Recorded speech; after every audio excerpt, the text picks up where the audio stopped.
Hi hello friends, welcome to my channel. இன்றைக்கி நம்ம ரொம்பவே சிம்பிளான சூப்பரான ஒரு 5 டிப்ஸ் தாங்க பார்க்க போகிறோம். அது என்னென்னு வீடியோக்குள்ளே போய் பார்க்கலாம் வாங்க. ஃபஸ்ட்டு வந்து இந்த மாதிரி கருவேப்பிலையை வாங்கிட்டு வந்து நம்ம கவரில் போட்டு ஃப்ரிட்ஜில் வச்சிடறோம் இல்லையா? அப்படி வைக்கும்போது கருவேப்பிலை சீக்கிரமாகவே அழுகி போயிடுங்க. ஸோ அந்த மாதிரி ஆகாமல் இருக்கணும் அப்படின்னா நீங்கள் இதை ஃப்ரிட்ஜிலேயே வைக்க தேவையில்லைங்க. நான் சொல்கிற மாதிரி பண்ணுங்கள். ஃபஸ்ட் வந்து இந்த கருவேப்பிலையை எல்லாத்தையும் ஃபுல்லாக அஞ்சிட்டு அதுக்கப்புறம் அதை நல்லா வாஷ் பண்ணுங்கள்.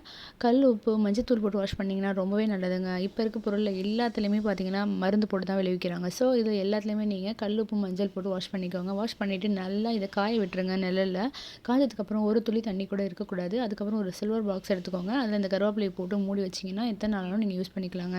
டிப் நம்பர் 2 என்னென்னு பார்த்தீங்கன்னா, இந்த மாதிரி தோசை மாவு வந்து நம்ம வீட்டிலேயே அரைச்சிருப்போம்.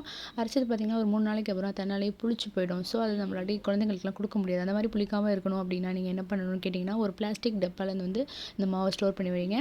அப்படி இல்லை அப்படின்னா இந்த மாவுக்கு மேலே ஒரு வெத்தலையை வந்து போட்டு இந்த மாவை வந்து மூடி வச்சு ஃப்ரிட்ஜில் யூஸ் பண்ணிங்கன்னா புளிக்கவே புளிக்காதுங்க.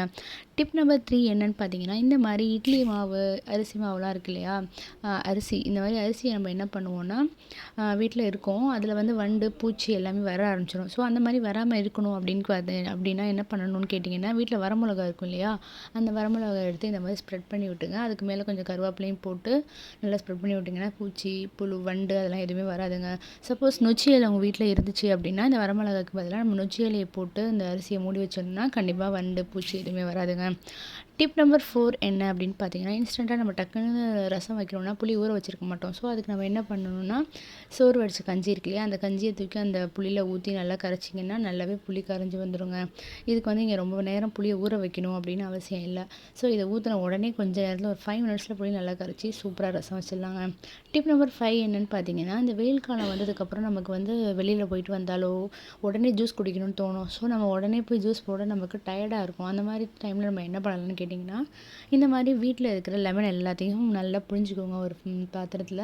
புழிஞ்சதுக்கப்புறம் என்ன பண்ணுங்கள், ஒரு பாட்டிலில் ஸ்டோர் பண்ணி ஃப்ரிட்ஜில் வச்சிங்கன்னா நீங்கள் வெளியில் போயிட்டு வரும்போது டயர்டாக இருக்கும். நமக்கு ஜில்லுன்னு ஜூஸ் குடிக்கணும் போல் இருக்கும் இல்லையா? அந்த டைமில் அந்த பாட்டிலில் இருக்க ஜூஸை எடுத்து நம்ம கொஞ்சோண்டு தண்ணி ஆட் பண்ணி சுகர் ஆட் பண்ணி டக்குன்னு வந்து நம்ம ஜூஸ் குடிச்சிடலாங்க. ரொம்பவே கஷ்டப்பட தேவையில்லை, ஈஸியாக இருக்கும். ஸோ இப்படி தான் நான் பண்ணுவேங்க. இந்த டிப்ஸ் உங்களுக்கு பிடிச்சிருந்துச்சுன்னா மறக்காமல் என்னோடய சேனலை சப்ஸ்கிரைப் பண்ணுங்கள், ஷேர் பண்ணுங்கள். தேங்க்யூ ஃபார் வாட்சிங்.